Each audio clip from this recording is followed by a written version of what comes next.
Hello students, कैसे हैं आप सब लोग। उम्मीद करती हूँ सब अच्छे होंगे और स्वस्थ होंगे। मैं Meena Rana ICT virtual class में आपका स्वागत करती हूँ। स्टूडेंट्स, हम पढ़ रहे हैं क्लास 6 की हिंदी और समर कैंप में हम आज क्लास 6 में पहली क्लास लेंगे हिंदी की, तो जिसमें हम बाल राम कथा पढ़ेंगे। क्योंकि आजकल आपकी छुट्टियां चल रही हैं तो कुछ इंटरेस्टिंग हम यहाँ पर आपको पढ़ाएंगे। बाल राम कथा, ये जो राम कथा है ये सभी के लिए बहुत ही इम्पोर्टेंट है, क्योंकि राम और राम के जो पूरे वंश जितने भी उनके घर में लोग थे, उन सब से हमें कुछ न कुछ शिक्षाएं मिलती हैं।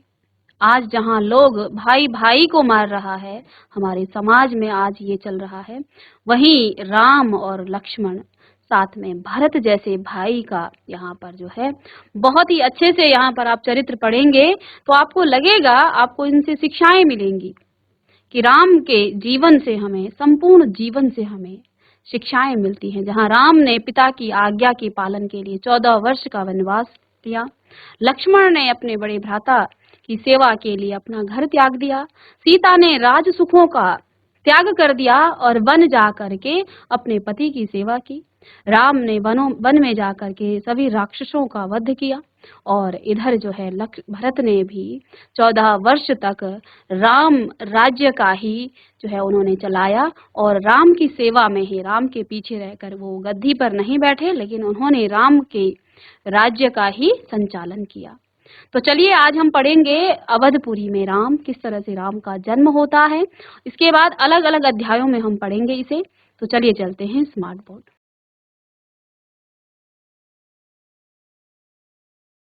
चलिए बच्चों, तो आपकी पूरक बुक के रूप में ये आपके सिलेबस में भी है, अवधपुरी में राम यानी कि बाल राम कथा आपके सिलेबस में भी है।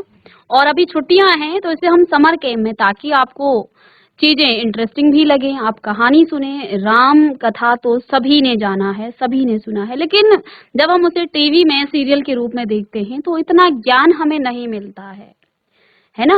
जब आप किसी सीरियल को देखते हैं तो उसमें बढ़ा चढ़ाकर बातों को खींचने के लिए बहुत लंबा जो है उसमें संवाद होता है, इतनी चीजें हमें समझ नहीं आती हैं।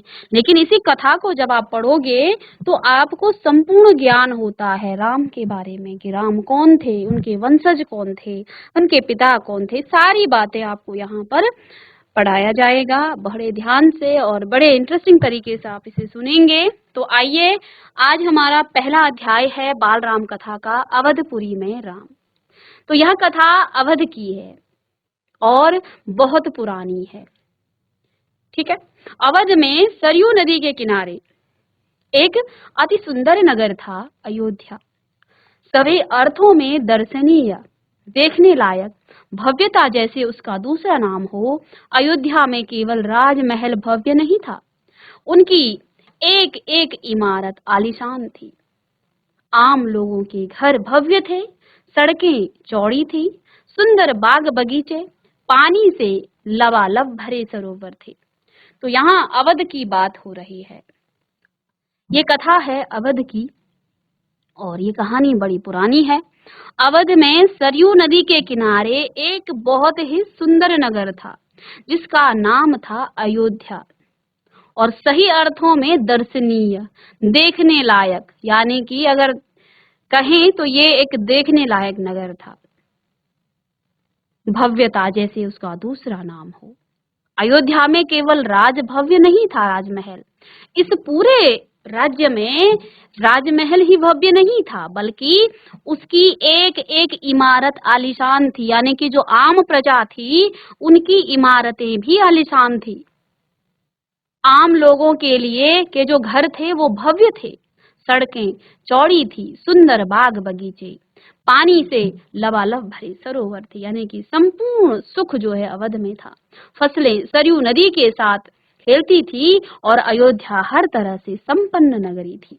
उस नगरी का यहाँ पर के बारे में बताया कि अयोध्या जो है संपूर्ण चीजों में क्या थी, संपन्न थी। संपन्नता कोने अंतरे तक बिखरी हुई, सभी सुख, सब समृद्ध, दुख और विपन्नता को अयोध्या का पता मालूम न था। यानी कि कहने का मतलब ये है, इस अवधपुरी में, इस अयोध्या में कोई भी दुखी नहीं था, विपन्न कोई व्यक्ति नहीं था। तो ऐसा लगता था कि विपन्नता को, दुख को मानो अयोध्या का पता नहीं मालूम था, या उन्हें नगर की सीमा में प्रवेश की अनुमति नहीं थी। ऐसा प्रतीत होता था अयोध्या नगरी को देख करके, या उन्हें नगर की सीमा में प्रवेश की अनुमति नहीं थी। पूरा नगर विलक्षण था, अद्भुत और मनोरम था। उसे ऐसा होना ही था। वह कौशल राज्य की राजधानी जो थी, राजा दशरथ वहीं रहते थे। उनके राज में दुख का भला क्या काम। राजा दशरथ कुशल योद्धा थे। तो यहाँ पर राजा दशरथ के राज्य की ये बात है, जब वो राज करते थे और न्याय प्रिय शासक थे। महाराज अज के पुत्र, महाराज रघु के वंशज, रघुकुल के उत्तराधिकारी, रघुकुल की रीति नीति का प्रवाह हर जगह दिखाई देता है। रघुकुल की जो नीति है, कहते हैं ना, रघुकुल रीति सदा चली आई, प्राण जाए पर वचन न जाए। श्री रघुनाथ जी ने अपने पिता के वचनों को, श्री रघुनाथ ने अपने पिता के वचनों को निभाने के लिए अपना राज्य छोड़ दिया, अपने सभी सुखों का त्याग किया। तो ऐसी रीति थी रघुकुल की। तो इसलिए कहते हैं, रघुकुल रीति सदा चली आई, प्राण जाए पर वचन न जाए। यानी कि ये रघुकुल की रीति है, प्राण निकल जाए लेकिन वचन जो है आपका झूठा नहीं होना चाहिए। ठीक है। राजा दशरथ ने कैकई को 2 वचन दिए थे, 2 वरदान के वचन। कैकई ने मंथरा के बहकावे में आकर के राम को 14 वर्ष का वनवास दिया। दशरथ ने अपने वचनों से बद्ध होकर के विलाप किया, अपने प्राण त्याग दिए, लेकिन अपने प्राणों से प्रिय श्री रघुनाथ को उन्होंने 14 वर्ष का वनवास भेज दिया।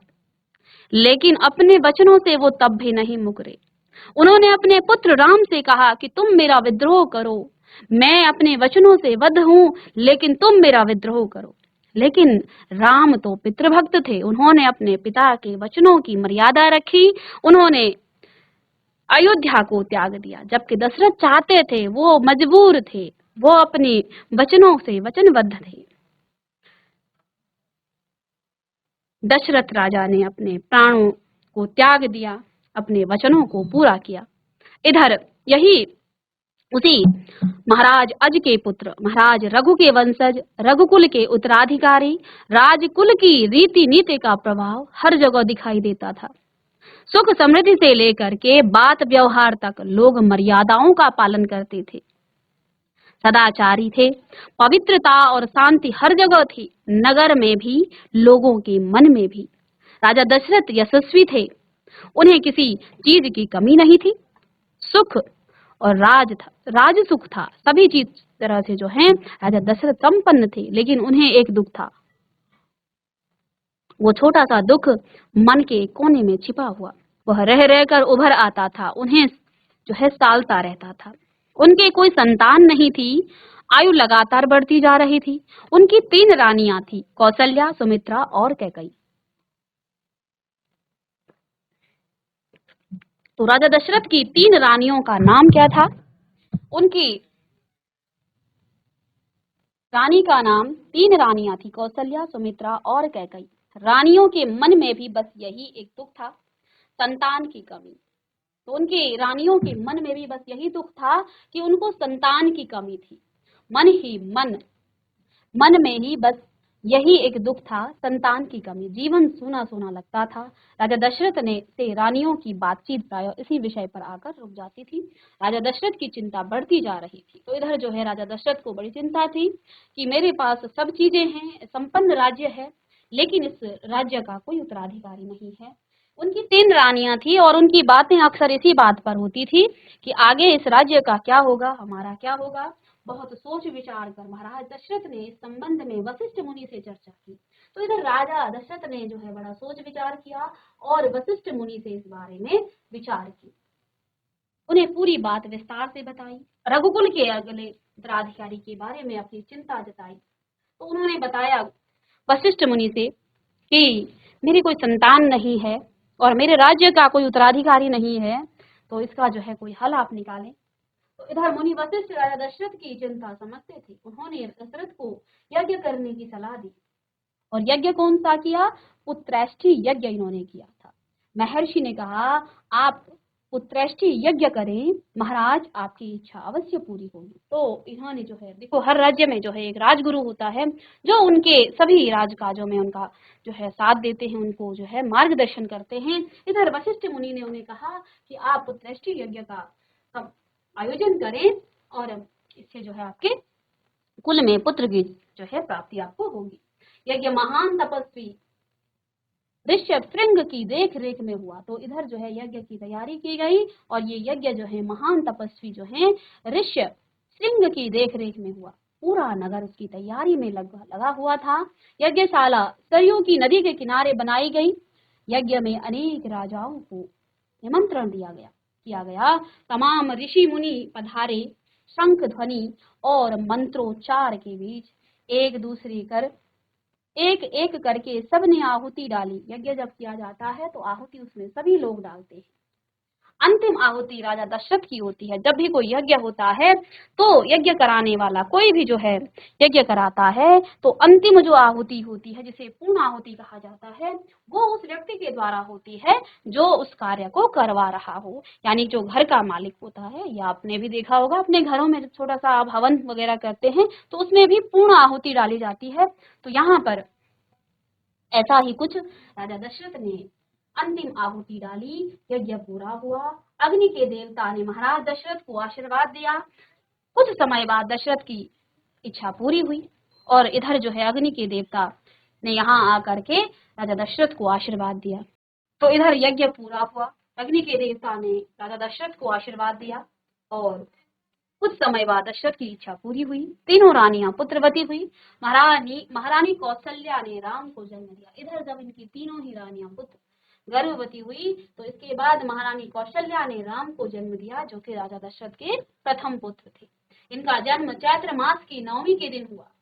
तो जब चैत्र मास की नवरात्रे आते हैं उसके बाद 9वें जो दिन होता है उस दिन जो है राम नवमी के रूप में हम मनाते हैं, क्योंकि उस दिन श्री राम ने जन्म लिया था। रानी सुमित्रा ने 2 पुत्र जन्मे, लक्ष्मण और शत्रुघ्न। सुमित्रा के पुत्रों का नाम लक्ष्मण और शत्रुघ्न था और रानी कैकेयी के पुत्र का नाम था भरत। राजमहल में खुशी छा गई। नगर में बधाइयां बजने लगी, मंगल गीत गाए गए। तो इधर जो है राजा के पुत्रों की खबर सुनकर पूरे राजमहल में जो है खुशियां छा गई, बधाइयां जो है बजने लगी। हर ओर खुशी उत्सव जैसा दृश्य था। राजा दशरथ प्रसन्न थे, उनकी मनोकामना पूर्ण हुई। प्रजा भी प्रसन्न थी कि दशरथ की चिंता दूर हुई। नगर में बड़ा समारोह आयोजित किया गया। धूमधाम से आयोजन में दूर दूर के लोग आए थे। राजा दशरथ ने सबको पूरा सम्मान दिया, उन्हें कपड़े, अनाज और धन दे करके विदा किया। चारों राजकुमार धीरे धीरे बड़े हुए, बहुत सुंदर थे, सुदर्शन थे। साथ खेलने निकलते तो लोग उन्हें देखते ही रह जाते, आंखें उनसे हटती ही नहीं थी। चारों भाइयों में आपस में बड़ा प्रेम था। वे अपने बड़े भाई राम की आज्ञा मानते थे। खेल कूद में लक्ष्मण प्राय राम के साथ ही रहते थे, यानी कि राम और लक्ष्मण बचपन से ही एक साथ में रहते थे। भरत और शत्रुघ्न की एक अलग जोड़ी बन गई थी और बड़े होने के पर राजकुमारों को शिक्षा दीक्षा के लिए भेजा गया। अब ये थोड़ी सी बड़े हुए तो उनको शिक्षा दीक्षा के लिए भेजा गया। उन्होंने कुशल और अपनी विद्या में दक्ष गुरुजनों से ज्ञान अर्जित किया, शास्त्रों का अध्ययन किया, शस्त्र विद्या सीखी। चारों राजकुमार कुशाग्र बुद्धि के थे, जल्द ही सब विद्याओं में पारंगत हो गए। राम इनमें सर्वोपरि थे। उनमें कई अन्य गुण भी थे, विवेक, शालीनता और न्याय प्रियता। तो राम इन सब में बड़े थे और इनमें जो है सबसे ज्यादा अच्छे गुण थे, यानी राम इनमें सर्वोपरि थे सब गुणों में। उनमें जो है इनसे भी कुछ अन्य गुण भी थे, जैसे विवेक, शालीनता, न्याय प्रियता। राजा दशरथ को राम सबसे अधिक प्रिय थे, ज्येष्ठ पुत्र होने के कारण और इन मानवीय गुणों के कारण। तो राम जो है सबसे ज्येष्ठ थे, बड़े पुत्र थे, इसके लिए भी और साथ में इनमें जो कुछ अलग गुण थे उनके कारण भी राजा दशरथ जो है इन्हें सबसे ज्यादा प्रेम करते थे। किसको? राम को। राजकुमार कुछ और बड़े हुए तो विवाह योग्य नगर में इनकी चर्चा होने लगी। महाराज दशरथ भी ऐसा ही चाहते थे, अपनी संतानों के लिए सुयोग्य वधु हुए। परिजन में चर्चा पहले से ही हो रही थी, बाद में पुरोहितों को भी इसमें शामिल किया गया। अयोध्या का राजमहल एक दिन ऐसी ही चर्चा चल रही थी, गहन मंत्रणा तभी एक द्वारपाल घबराया हुआ अंदर आया। तो अब राजकुमार, चारों ही राजकुमार शिक्षा प्राप्त करने के बाद अब जो है कहा, अब विवाह के योग्य हो गए थे। तो राजमहल में ऐसी ही कुछ चर्चा चल रही थी कि अब इनके लिए जो है विवाह की तैयारी की जाए। तो उसी समय तभी एक द्वारपाल घबराया हुआ अंदर आया। उसने सूचना दी कि महर्षि विश्वामित्र पधारे हैं। तो इधर उस द्वारपाल ने सूचना दी कि महर्षि विश्वामित्र पधारे हैं। महाराज दशरथ तत्काल अपना आसन छोड़कर खड़े हो गए, द्वार की ओर बढ़े, महर्षि की आगवानी करने उन्हें लेकर दरबार में आए। विश्वामित्र को ऊंचा आसन दिया। विश्वामित्र कभी स्वयं राजा थे, तो विश्वामित्र को उन्होंने जो है बड़ा आदर सम्मान के साथ अपने महल में लेकर आए। तो इधर जो है विश्वामित्र भी कभी राजा थे, बहुत बड़े और बलशाली। बाद में उन्होंने अपना राजपाट छोड़ दिया, संन्यास ग्रहण कर लिया, जंगल चले गए, वहीं उन्होंने अपना आश्रम बनाया और उसे उन्होंने सिद्धाश्रम नाम दिया। तो महर्षि विश्वामित्र जो हैं पहले स्वयं भी एक शक्तिशाली राजा थे, लेकिन उन्होंने बाद में संन्यास ग्रहण कर लिया था। किसने? महर्षि विश्वामित्र ने। उन्होंने अपना आश्रम बाद में बनाया संन्यास लेने के बाद, और अपने आश्रम का नाम, उनके आश्रम का नाम था सिद्धाश्रम। महर्षि के स्वागत सत्कार के बाद दशरथ ने कहा, महर्षि आज्ञा दें, मैं आपकी क्या सेवा कर सकता हूँ?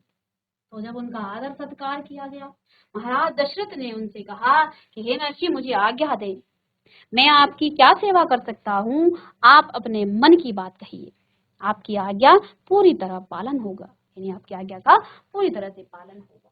राजन, मैं जो मांगने जा रहा हूँ उसे देना आपके लिए कठिन होगा। इधर महर्षि विश्वामित्र ने पहले ही दशरथ से कहा, वो जानते थे राम उनके लिए बहुत प्रिय हैं, उनके प्रिय पुत्र हैं। तो उन्होंने कहा कि हे महाराज, मैं जो मांगने आया हूँ वो देना आपके लिए कठिन है, आप इसे नहीं दे पाओगे। तो इधर जो है आप आज्ञा कीजिए। दशरथ बोले, हे महर्षि आप आज्ञा कीजिए, मैं उसे पूरा करने के लिए तत्पर हूँ, बिल्कुल नहीं हिचकिचूंगा। तो मैं सिद्धि के लिए एक यज्ञ कर रहा हूँ। इधर महर्षि बोले कि मैं सिद्धि के लिए एक यज्ञ कर रहा हूँ, अनुष्ठान लगभग पूरा हो गया है, लेकिन 2 राक्षस उसमें बाधा डाल रहे हैं। मैं जानता हूँ कि उन राक्षसों को केवल एक ही व्यक्ति मार सकता है, वह राम है। आप अपने ज्येष्ठ पुत्र को मुझे दे दें ताकि यज्ञ पूरा हो। विश्वामित्र ने कहा, तो विश्वामित्र ने कहा कि मैं सिद्धि के लिए एक यज्ञ अनुष्ठान कर रहा हूँ और इस यज्ञ का अनुष्ठान जो है लगभग पूरा होने वाला है, लेकिन बाधा डाल रहे हैं 2 राक्षस, और मैं जानता हूँ इन 2 राक्षसों को सिर्फ राम ही मार सकता है। तो आप मुझे अपने ज्येष्ठ पुत्र को दे दें ताकि यज्ञ पूरा हो। विश्वामित्र ने कहा। दशरथ पर जैसे बिजली गिर पड़ी, वह अचकचा गए। उन्होंने उम्मीद नहीं की थी कि मुनिवर उनसे राम को मांग लेंगे, तो उन्होंने कभी सोचा ही नहीं था कि ये तो मेरे ही पुत्र को मांग लेंगे। तो उन्होंने जो है उनके ज्येष्ठ पुत्र, उनके सबसे प्रिय दशरथ चिंता में पड़ गए। विश्वामित्र दशरथ की दुविधा समझ रहे थे। उन्होंने कहा, मैं राम को केवल कुछ दिनों के लिए मांग रहा हूँ, यज्ञ 10 दिन के लिए में संपन्न हो जाएगा। महाराज दशरथ दुखी हो गए, पुत्र वियोग की आशंका से कांप उठे। तो उन्होंने कहा, वो समझ गए थे कि राजा दशरथ जो हैं बड़े दुखी हो गए हैं। तो उन्होंने क्या कहा कि मैं राम को आपको हमेशा के लिए नहीं मांग रहा हूँ, राम मुझे बस कुछ दिनों के लिए चाहिए, मेरा यज्ञ 10 दिन में संपन्न हो जाएगा। महाराज दशरथ दुखी हो गए, पुत्र वियोग की आशंका से कांप उठे। दरबार में सन्नाटा छा गया। दरबार की दशा, दशरथ की दशा देखकर मंत्री जो हैं चिंतित थे पर चुप थे। महर्षि वशिष्ठ शांत थे। इतने में दशरथ कांप कर बेहोश हो गए। होश आया तो डर ने फिर उन्हें जो है जकड़ लिया। तो इधर जो है महाराज दशरथ की हालत इतनी बुरी हो गई कि वो बार बार बेहोश हो रहे थे, फिर मूर्छित हो रहे, दोबारा गिर रहे, संज्ञा शून्य पड़ी रही, यानी कि वो जो है बार बार ना तो कुछ कह पाए और ना ही जो है वो राम को भेजने में समर्थ थे। महर्षि विश्वामित्र का क्रोध बढ़ता जा रहा था। इधर वो मूर्छित हो रहे हैं, होश में आ रहे हैं, और महर्षि विश्वामित्र जो है बड़ा क्रोध में, उनका जो है क्रोध बढ़ता गया। दरबार सशंकित था कि किसी अनिष्ट की आशंका से वे कुछ समझ नहीं पा रहे थे। महर्षि और महाराज के बीच संवाद में कुछ बोलना उचित भी नहीं था। अब दरबार में सब लोग जो है डरे हुए थे और राजा और एक महर्षि के बीच में बोलना भी ठीक नहीं था। संवाद में कुछ बोलना उचित भी नहीं था। मुनि वशिष्ठ चुपचाप आकर महाराज दशरथ के पास खड़े हो गए। थोड़ी देर बाद दशरथ उठे। स्वयं को संभालते हुए उन्होंने महर्षि से विनती की, महामुनि, मेरा राम तो अभी केवल 16 वर्ष का भी नहीं हुआ है। कहते हैं कि हे मुनिवर, राम तो अभी 16 वर्ष का भी नहीं हुआ है। वह राक्षसों से कैसे लड़ेगा? राक्षस मायावी हैं। वह उनका छल कपट कैसे समझेगा? उन्हें कैसे मारेगा? इससे अच्छा तो यही होगा कि आप मेरी सेना ले जाएं, मैं स्वयं आपके साथ चलूं, राक्षसों से युद्ध करूं। तो राजा ने क्या कहा कि आप इस छोटे से बालक को क्यों अपने साथ ले जा रहे हैं? ये तो अभी 16 वर्ष का भी नहीं हुआ है। ये जो राक्षस हैं ये मायावी हैं और उनका छल और कपट जो है ये मेरा पुत्र राम नहीं समझ पाएगा। आप एक काम कीजिए, मेरी सारी सेना ले जाइए, मुझे स्वयं ले जाइए, लेकिन राम को मांगने की आप जो है इस प्रकार से मुझे मत बोलिए कि राम को दे। महर्षि विश्वामित्र ने कोई प्रतिक्रिया व्यक्त नहीं की। क्रोधित थे पर उसे व्यक्त नहीं कर रहे थे, तो महर्षि ने कोई प्रतिक्रिया नहीं की। वे क्रोधित तो थे लेकिन उन्होंने व्यक्त नहीं किया। उन्हें यज्ञ के नियम याद थे कि क्रोध करने से उनका यज्ञ खंडित हो जाता है, अनुष्ठान अधूरा रह जाता है। तो क्योंकि वो यज्ञ कर रहे थे और यज्ञ से ही वो बीच में राजा दशरथ के पास आए थे, तो उन्होंने गुस्सा तो उन्हें बहुत आ रहा था, क्रोध आ रहा था, लेकिन उन्होंने क्रोध जताया नहीं, क्योंकि उन्हें याद था कि अगर क्रोध करूंगा तो उनका यज्ञ खंडित हो जाएगा, अनुष्ठान उनका अधूरा रह जाएगा। मैं राम के बिना नहीं रह सकता मुनिवर, एक पल भी नहीं। आप राम को छोड़कर जो चाहे मांग लें, उसे मत ले जाइए। मैं राम को नहीं दूंगा, बिल्कुल नहीं। वह मेरी बुढ़ापे की संतान है, मैं उससे बहुत प्रेम करता हूँ। इधर दशरथ ने जो है मना कर दिया कि मैं राम को नहीं दूंगा, वो मेरे बुढ़ापे की संतान है, वो मेरा प्रिय पुत्र है, मैं नहीं दूंगा। महर्षि का क्रोध भभक था। दरबार, मंत्रीगण और ऋषि मुनि सख्ते में आ गए। आप रघुकुल की रीति तोड़ रहे हैं राजन, वचन देकर पीछे हट रहे हैं। यह बर्ताव कुल के विनाश का सूचक है। ऐसा किसने कहा? विश्वामित्र ने। तो कहते हैं आपके कुल, अपने कुल की रीति क्या है कि प्राण चले जाए, लेकिन वचन आपने दिया है कि मैं वो दूंगा जो आप मांगोगे। ठीक है, तो क्या कहा? ये तुम्हारे कुल का विनाश का सूचक है। आप जानते हैं मैं स्वयं दुष्ट राक्षसों का संहार कर सकता हूँ, लेकिन मैंने संन्यास ले लिया है। अगर आप राम को नहीं देंगे तो मैं यहाँ से खाली हाथ लौट जाऊंगा। तो इधर विश्वामित्र क्रोधित हो उठते हैं। बात बिगड़ती देखकर मुनि वशिष्ठ आगे आए। महाराज दशरथ को समझाया। राम की शक्ति के बारे में, प्रतिज्ञा तोड़ने के संबंध में, महर्षि विश्वामित्र के साथ रहने पर राजकुमार राम को होने वाले लाभ के बारे में। विश्वामित्र ने जब जो है इस तरह से क्रोध किया तो वशिष्ठ मुनि ने उन्हें समझाया कि राम कोई साधारण मनुष्य नहीं है, राम के पास अपार शक्तियां हैं। आप प्रतिज्ञा दे चुके हैं पहले ही विश्वामित्र को, इसलिए आप प्रतिज्ञा नहीं तोड़ सकते हैं। और साथ में ये भी उन्होंने बताया, मुनि वशिष्ठ ने, कि राम जो हैं जब विश्वामित्र जी के साथ जाएंगे तो उनको क्या क्या लाभ होंगे, इससे उनके साथ जाने से उनका बड़ा फायदा होगा। आप भेज दीजिए राम को। राजन, आपको अपना वचन पूरा करना चाहिए। ये कौन कहते हैं? वशिष्ठ मुनि। रघुकुल की रीत यही है कि प्राण देकर भी आपके पूर्वजों ने वचन निभाया है। आप राम की चिंता न करें, महर्षि के होते उनका कोई कुछ बिगाड़ नहीं सकता। तो इधर मुनि वशिष्ठ ने उनको जो है आश्वासन किया कि आप अपना वचन निभाएं, आप जो है राम की चिंता ना करें, मुनि के होते हुए राम का बाल विवाह का कोई नहीं कर सकता है। महाराज दशरथ की चिंता कुछ कम हुई, पर मन अब भी खिन्न था। पुत्र विछोह के कारण का दुख सभी तर्कों पर भारी पड़ रहा था। वो नहीं चाहते थे वो अपने पुत्र से दूर हो। गुरु वशिष्ठ ने कहा, महाराज महर्षि विश्वामित्र सिद्ध पुरुष हैं, तपस्वी हैं, अनेक गुप्त विद्याओं के जानकार हैं। वह कुछ सोचकर ही यहाँ आए हैं। राम उनसे अनेक नई विद्याएं सीख सकेंगे। आप राम को महर्षि विश्वामित्र के साथ जाने दें, राम को उन्हें सौंप दें। उधर वशिष्ठ मुनि ने उन्हें पूरी तरह से आश्वस्त किया कि आप चिंता न करें, ये अनेक विद्याओं के ज्ञाता हैं, और जब राम इनका काम करेंगे तो उन विद्याओं को वो राम को भी सिखाएंगे, इसलिए राम का ही फायदा है। आप इनको, वशिष्ठ मुनि ने समझाया कि आप इन्हें विश्वामित्र जी के साथ भेज दें, राम को उन्हें सौंप दें। दशरथ ने मुनि वशिष्ठ की बात दुखी मन से स्वीकार कर ली। अब दशरथ के मन में तो दुख था, वो पुत्र को दूर नहीं करना चाहते थे, लेकिन मुनि की बात भी नहीं टाली जा सकती है। ठीक है, तो उन्होंने क्या किया, अपने मन पर पत्थर रख करके, अपने मन को जो है दुखी करके उनकी बात स्वीकार कर ली। लेकिन वह राम को अकेले नहीं भेजना चाहते थे। लेकिन उन्होंने क्या कहा, अब मैं राम को अकेले नहीं भेजूंगा।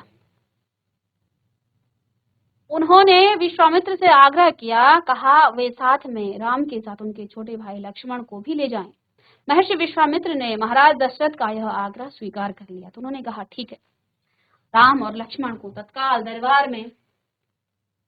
दरबार में बुलाया गया। महाराज दशरथ ने उन्हें अपने निर्णय की सूचना दी। दोनों भाइयों ने सहर्ष यानी बड़ी खुशी के साथ स्वीकार भी कर लिया और सिर झुकाकर आदर सहित, तो उन्होंने जो है पिता की आज्ञा का पालन किया और आदर सहित इसकी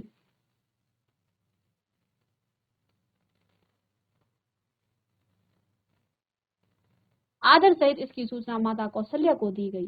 बताया गया कि राम और लक्ष्मण वन जा रहे हैं महर्षि विश्वामित्र के साथ। नितांत गंभीर माहौल में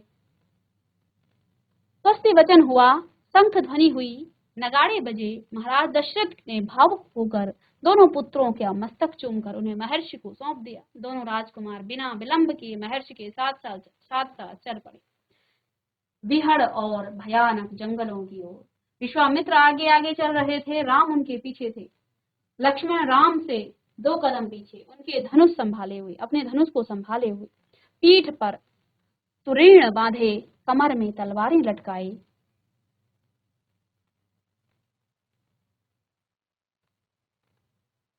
तो इस तरह से जो है अवधपुरी में राम, ये हम यहाँ पर आज की क्लास में हमने यहाँ पर इसको किया।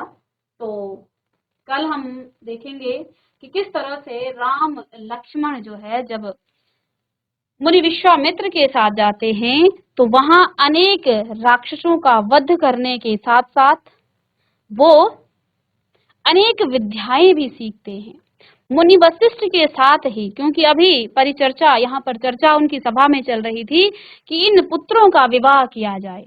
इधर जनकपुरी में जब सीता के स्वयंवर की बात विश्वामित्र को पता चलती है तो विश्वामित्र ही राम और लक्ष्मण को जनकपुरी में ले जाते हैं और वहां सीता स्वयंवर का जो आयोजन चल रहा था उसमें वो सम्मिलित होते हैं।